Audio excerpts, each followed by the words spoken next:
What are the signs that you're ovulating, or how do you know if you are? Today, I'm breaking down top signs of ovulation or clues that you may not actually be. I am Dr. Natalie Crawford. I'm a board certified RAI and OBGYN. So I'm a fertility doctor. And I talk about ovulation a whole lot because I'm an expert in hormones.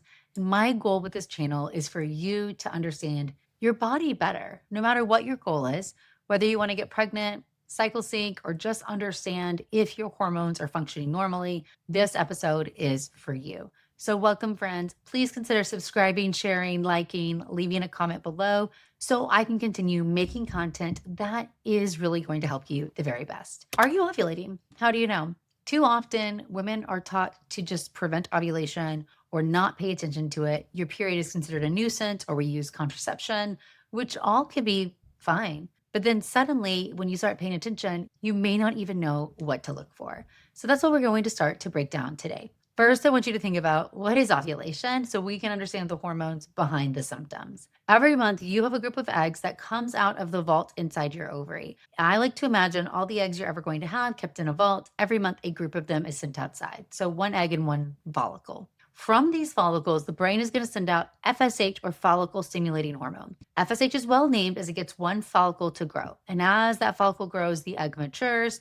And as the egg matures, it makes estrogen. This is considered the follicular phase. This is the first part of your cycle. Estrogen only phase, naturally estrogen dominant, you have no progesterone. As that estrogen gets to its peak value, this is going to be 200 picograms for 50 hours. So your brain is looking to listen to a high and long estrogen signal. And once it sees that, it is then going to send out a surge of a hormone called LH. LH is luteinizing hormone. LH causes that follicle where the egg grew to rupture. Follicles cyst, that cyst bursts, and the egg is released. And this is ovulation. When ovulation happens, you are going to have the egg then into the abdominal cavity, hopefully get sucked into the fallopian tube, but that cyst reforming becomes now known as a corpus luteum. And this is the next phase of the cycle known as the luteal phase. So in the luteal phase, the corpus luteum is going to continue to make estrogen, but now it also makes progesterone. And it makes progesterone, very interestingly, in pulses directly proportional to the LH pulses from the brain. So the brain is sending out LH and the corpus luteum is making progesterone as well. Well, if you get pregnant, then after ovulation, the egg has to be fertilized within 24 hours. Embryo is going to grow and develop. A week later, it starts to implant into your uterus, and the embryo will start to secrete HCG. Fun fact, HCG, the pregnancy hormone that you check in a pregnancy test, has the same receptor as LH, so they can bind to the same receptor. So LH was stimulating progesterone impulses. Well, now if you have a pregnancy, you have constant and increasing HCG. So you don't get a period, you have a lot more progesterone made, you are pregnant. Well, that is called rescuing the corpus luteum. And the reason is that the corpus luteum can only survive on brain stimulation for about 2 weeks. After that, if you're not pregnant, the corpus luteum will die, progesterone levels will drop, and your uterus will sense this drop of progesterone and it will bleed. You'll have a menses. And this is shutting of that old lining in preparation for another cycle to begin. And the same process happens in the ovary, follicles out of the vault, the brain sending out FSH, and the process starts over. So how do you know if you are ovulating? Well, one sign is a regular and predictable menstrual cycle. And what do I mean by this? This means that if I give you a piece of paper or a paper calendar, you should be able to put your finger on when your next period is going to begin and be within 1 to 2 days of accuracy. You should know when it's coming. Now, a generally normal period is typically anywhere between 25 to 35 days, but it should be around the same for you, meaning it shouldn't be 25 days one month, 36 the next, 24, 32. That is what I call irregularly regular. And you may be ovulating, but it may not be as regular as we want.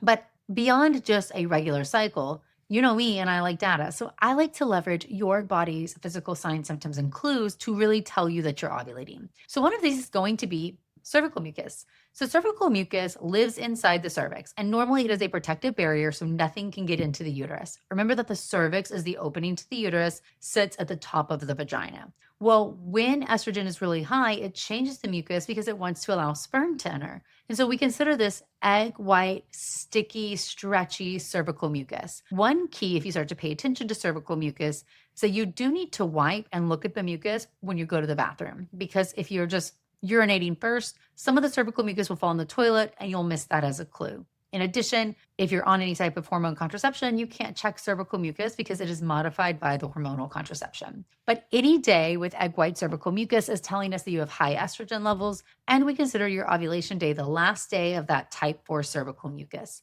That's because the corpus luteum will start making progesterone, which changes the mucus completely. And so you'll notice that that egg white went away. So that's one sign that you're ovulating, and it's a free and easy way to track your ovulation. A second is a positive OPK, ovulation predictor kit, or a urinary hormone test that is showing that you have an LH surge. As we talked about, LH is the hormone from the pituitary gland that actually causes ovulation to occur. When you see an LH surge in your urine, we know ovulation is going to happen. Not that it's happened yet, but the LH surge happens about 24 to 36 hours before ovulation. So you have to be detecting that first moment of rise. Remember, after ovulation, LH is going to rise and fall, stimulating progesterone production. So you don't need to keep checking after you've gotten a positive. With an ovulation predictor kit, it feels very much like a pregnancy test. You're going to urinate on it, and you're looking for the test line to be as dark or darker than the control line for it to be a positive test. Because you have LH in your body already, it's a little different than a pregnancy test where any line on a pregnancy test is positive. For an OPK, you need the line to be darker than the control line. Or if you're checking continuous urinary hormone monitors with some of those testing systems, you're looking for that surge to occur. But if you do get a positive LH, then you know ovulation is coming. Another one is you might actually feel your ovulation. And you may not know it, but this is one of my favorite words in gynecology called Mittelschmerz. It is German for in the middle, and it is pain that you feel because, again, with ovulation, a cyst is rupturing and the egg is being released. So if you feel that one-sided pain happening around ovulation, that can be ovulation pain, and women who can detect it are very accurate in knowing when they ovulate. A fourth sign that you have ovulated or you're ovulating is going to be a change in your body temperature. Fun fact is that your core body temperature rises when you have progesterone being made. It actually rises 0.4 degrees Fahrenheit. So if you are checking your basal body temperature or BBT and you notice a rise, that confirms that ovulation did in fact happen. And you want to see this rise and then have it persist for at least 3 days to know that ovulation's happened. This used to be really cumbersome, taking your morning temperature and watching for it. It's actually gotten a lot easier using wearables or using like Natural Cycles app. So this is an option for you to see a raise in basal body temperature. And then some other signs and symptoms might be some of those progesterone signs that increase. So you might notice breast tenderness, bloating, sometimes feeling more food sensitive, increased libido from the high estrogen, but those can sometimes be a little bit non-specific. So I really rely on some of the body clues. So egg white cervical mucus, LH surge, basal body temperature, and if you feel Mittelschmerz, that's typically quite accurate. If you're trying to get pregnant, then the fertile window is going to be the 5 days before and the day of ovulation. That's because sperm can live for 5 days and the egg can live for 24 hours. So knowing that is important if you're tracking ovulation with the intent of conceiving. How do you know if you're not ovulating? Well, this could be having very irregular cycles, having those non-predictable cycles, having short or long cycles. So if you're over 35 days, super long follicular phase, that's not normal. Skipping periods, no period at all, lots of spotting in between your cycles, or having unpredictable heavy bleeding. All of these are signs that something else could be going on. And it might be related to just a pure anovulation, but it could also be PMOS, thyroid problems, high prolactin, polyps, fibroids. So it could be hormonal, could be structural. Sometimes clues are hard to know if it's ovulation or something else causing abnormal bleeding, but tracking your cycle is the key because that's going to help us. Now, in a doctor's office, we also can do a mid-luteal progesterone level, and this is going to confirm that ovulation did happen. Importantly, many people think that there's certain progesterone levels that are going to say they have a good luteal phase or not, but a value of 3 or higher is just confirming that ovulation occurred. Since progesterone fluctuates the entire luteal phase, there's no single value that's going to tell us you did ovulate good or that your luteal phase is good. In fact, I'm an expert on the luteal phase because I did all my thesis work on it, looking at luteal phase bleeding, luteal phase shortening, and understanding what is happening there. When you have a luteal phase defect, your body is not able to have as long of a luteal phase, or you have spotting in the luteal phase. Yes, it might be a problem with progesterone production from the corpus luteum, but that might also be because of abnormal brain signaling.